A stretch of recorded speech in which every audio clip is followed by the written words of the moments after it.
تو کہتے ہیں کہ عبداللہ مزنی نام کے صحابی تھے، بیچارے غریب تھے. غریب زندگی ڈر کے گزار دیتا ہے، وزیر سے بھی ڈرتا ہے، پیر سے بھی ڈرتا ہے. حالات کے سہمے ہوئے لوگوں کو بتا دو، حالات بدل جاتے ہیں، ایک جیسے نہیں رہتے. یہ بیچارہ ڈرتا ہے، سہما رہتا ہے، اور اسی لیے لوگ اسے مایوس کر دیتے ہیں. پھر آہستہ آہستہ ان لوگوں کی صلاحیتیں جو ذہنی ہوتی ہیں وہ ختم ہونے لگتی ہیں. یہ سمجھتے ہیں کہ شاید ہم معاشرے کے معزز طبقات میں بیٹھ نہیں سکتے. حضور نے فرمایا ہر بندہ لائے. حضرت عبداللہ مزنی، کچھ لوگوں نے ایک اور نام بھی لکھا ہے صحابی کا، وہ کہتے ہیں میرے پاس کچھ بھی نہیں تھا، لیکن حضور نے فرمایا نہ لاؤ. کہتے ہیں پھر میں اٹھا اور میں نے ایک شخص کے باغ میں جا کے کہا مزدوری ملے گی. وہ یہودی تھا، اس نے اپنی طرف سے نا سخت مزدوری بتائی. وہ پانی نہیں نکالتا جو آگے بیل لگایا جاتا ہے. کہنے لگا میرا بیل مر گیا ہے اور مجھے آج کچھ گھنٹوں کے لیے ضرورت ہے پانی. اور میرے بھائی میں آپ کو داستان نہیں سنا رہا، یہ وہ چمکتے ہوئے تارے ہیں کہ جن کو دیکھ کر فرشتے بھی رشک کیا کرتے تھے. عجیب کام کراتی ہے محبت، عجیب کام کراتی ہے. اس صحابی نے پتہ کیا کیا، جہاں بیل ڈیوٹی کرتا ہے وہاں گلے میں پٹا ڈال لیا اور اس کنویں کے گرد گھومنا شروع کر دیا. تینوں لب دیاں آپ گواچے، سانو اپنی خبر نہ کوئی، ساتھوں پارے نہیں ککھ گلیاں دے، تے سانو تے آخ دے لوگ شدائی. اسا ننگ نموس دا ساڑ تے چولا، او سجنا گل پہنے تاج گدائی. آزم اپنا آپ گوایا ہی تاں یار نے چاہتی پائی.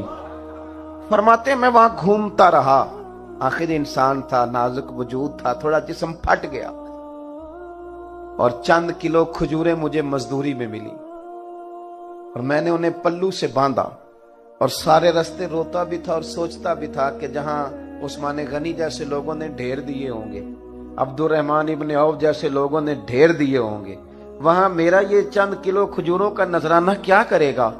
کہتے ہیں قربان جاؤں، روتا سسکتا پہلے گھر گیا، کچھ تھوڑا خون لگ گیا تھا، وہ کپڑے بدلے اور پھر وہ لے کے نا بارگاہ ناز میں. کہتے میں پہلے بھی جاتا تھا، آج لوگوں میں نے رنگ ذرا نرالا دیکھا. جب میں دروازے رسول پہ گیا تو میرا چہرہ دیکھ کے مدینے والے اٹھ کے کھڑے ہو گئے اور فرماتے ہیں کھجوریں پکڑانے سے پہلے حضور نے دونوں بازو کھولے یوں کر، اور جب میں کریم کے گلے کے ساتھ لگا تو تھوڑی سی میں نے ہائے کی. میرے نبی پاک صلی اللہ علیہ وسلم نے فرمایا یہ کھجوریں ادھر لانا. کہتے ہیں وہ کھجوریں چند کلو تھی اور مسجد نبی میں مال کا ڈھیر لگا ہوا تھا. حضور نے وہ کھجوریں اٹھائیں، سارے مال پر بکھیر دیں اور حضور فرمانے لگے غم نہ کرنا، جتنا ایک سارا ڈھیر دینے والوں کو اجر دے گا نا میرا رب، اتنا تجھے اکیلے کو میرا اللہ اجر عطا فرمائے، اتنا تجھے اکیلے کو رب کریم اجر. محبت مصطفیٰ میں نا رچ بس گئے وہ لوگ، یعنی جس رستے حضور نے چلایا وہ چل دیے.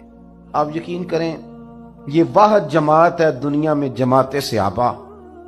انہوں نے حضور سے کبھی سوال ہی نہیں کیا حضور یہ کس طرح ہے وہ کس طرح، بس سونے نے جو کہہ دیا. آج میرا مسلمانوں سے کچھ گفتگو کرنے کا کئی دفعہ ہمارا آپس میں موقع بنتا ہے تو میں بڑی بڑی عجیب باتیں سنتا ہوں. لوگ پوچھتے ہیں کہ سود حرام کرنے کی ویسے حکمت کیا ہے. وہ آپ کو پتہ ہے نا، ہمارے صاحب کا صدر صاحب نے بھی کہا تھا مولوی کوئی گنجائش نکالے، سود کے بغیر کام نہیں چلتا. یہ ذہنی اختراع ہے. آپ جتنے دین سے دور چلے جاتے ہیں نا اتنا آپ کا نفس آپ کو کوئی نہ کوئی وسوسہ سکھاتا جاتا ہے. کیوں؟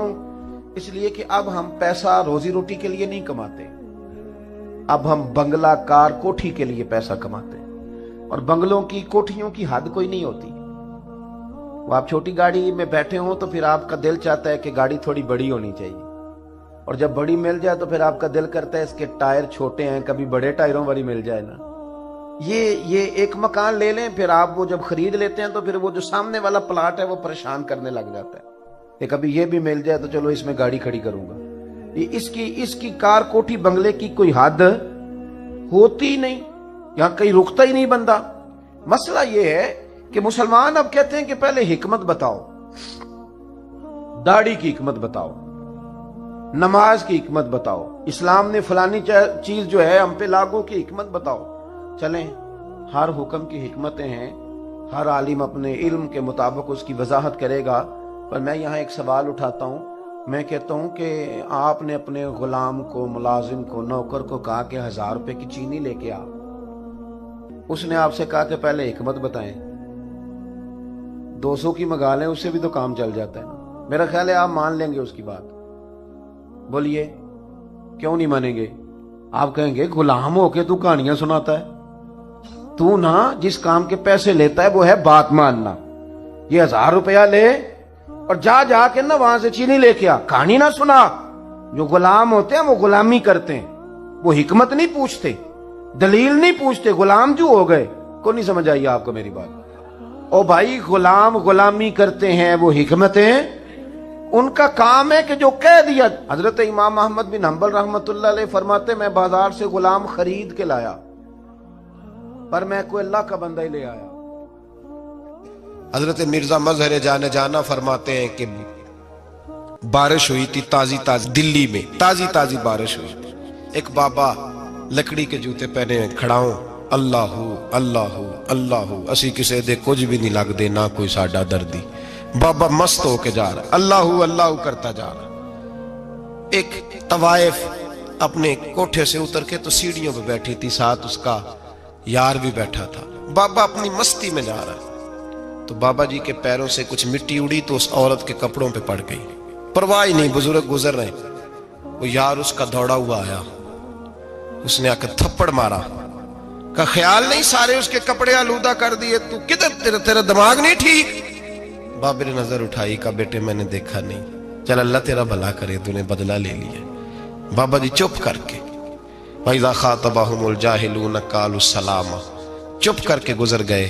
ٹھنڈ کا موسم تھا، بارش تازہ ہوئی تھی، حلوائی دودھ کاڑ رہا تھا، اس نے بٹھایا بابا جی کو پھٹے پہ، پیالہ پکڑا، دوڑ کے آگے بڑھا، بزرگ آ گئے، آئیے بیٹھیے، دودھ کا گرم گرم پیالہ شکر ڈال کے دیا، بابا جی نے دودھ پیا، پھر نظر جھکی، پھر رنگ بدلا، کہنے لگے مالک تو کتنا بے نیاز ہے، کہیں تھپڑ مرواتا ہے، کہیں دودھ پلاتا ہے، تیری بے نیازی ہے نا، ادھر تھپڑ مروایا، یہاں دودھ پلایا، تو ہی جانتا ہے تیرے رنگ کیا ہے۔ ابھی بابا وہیں بیٹھا تھا، دوڑے آئے پیچھے سے لوگ، شور ہوا، بابے کو دبوچ کے وہاں لے گئے جہاں اس نوجوان نے تھپڑ مارا تھا، کہا تو اللہ کا بندہ ہے، اللہ کے بندے بد دعا تو نہیں دیتے؟ ہوا کیا؟ کہا تو نے بد دعا دی ہے؟ کہا نہیں دی، بات بتاؤ۔ کہنے لگے اس نے تجھے تھپڑ مارا ہے، چھت پہ چڑھا ہے، پیر پھسلا ہے، گردن کے بل گرا ہے، منکا ٹوٹ گیا، مر گیا ہے، تو نے بد دعا دی ہے۔ بابا جی کہنے لگے یار میں نے تو دوسرا لفظ بھی نہیں کہا، بھلا ہو کہہ کے گزرا ہوں، میں نے نہیں بد دعا دی۔ کہا تو نے دی ہے تبھی تو مر گیا۔ کہا نہیں دی۔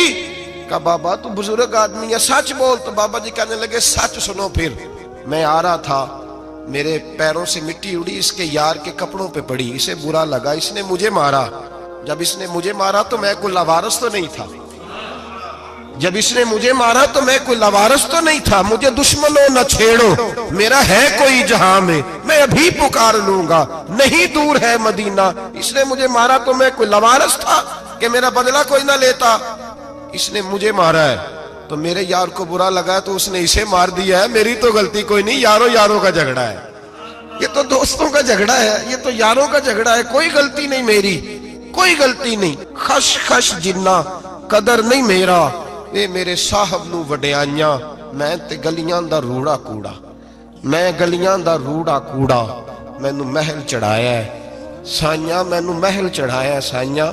فرمایا اس نے مجھے لاوارث سمجھا تھا کہ تھپڑ مار کے گزر جائے، میرا کو پوچھے گا ہی نہیں۔ میرے رسول پاک علیہ السلام کے بارے میں رب فرماتے ہیں ابھی میں تو تیرے ہوتے ہوئے کافر کو سزا نہیں دیتا کہ تو موجود ہے۔ یاد رکھیں حضرت فضیل بن عیاض فرماتے ہیں ایک جوان تھا، مسجد میں آیا، لوگوں سے کہنے لگا روٹی کھلاؤ، کسی نے توجہ نہ کی، اس نے کہا میں رب بتانے والا ہوں، میری طرف دیکھو تو صحیح، کسی شخص نے خیال ہی نہ کیا۔ پھر اس نے کہا یار تھوڑا سوچو، نمازیوں سے کہا، اہل علاقہ سے کہا، انہوں نے کہا تیری طرح کے بڑے درویش دیکھیں۔ مسجد کے محراب میں وہ رب کریم کا بندہ انتقال کر گیا، جب فوت ہو گیا نا، لوگوں کا مزاج ہے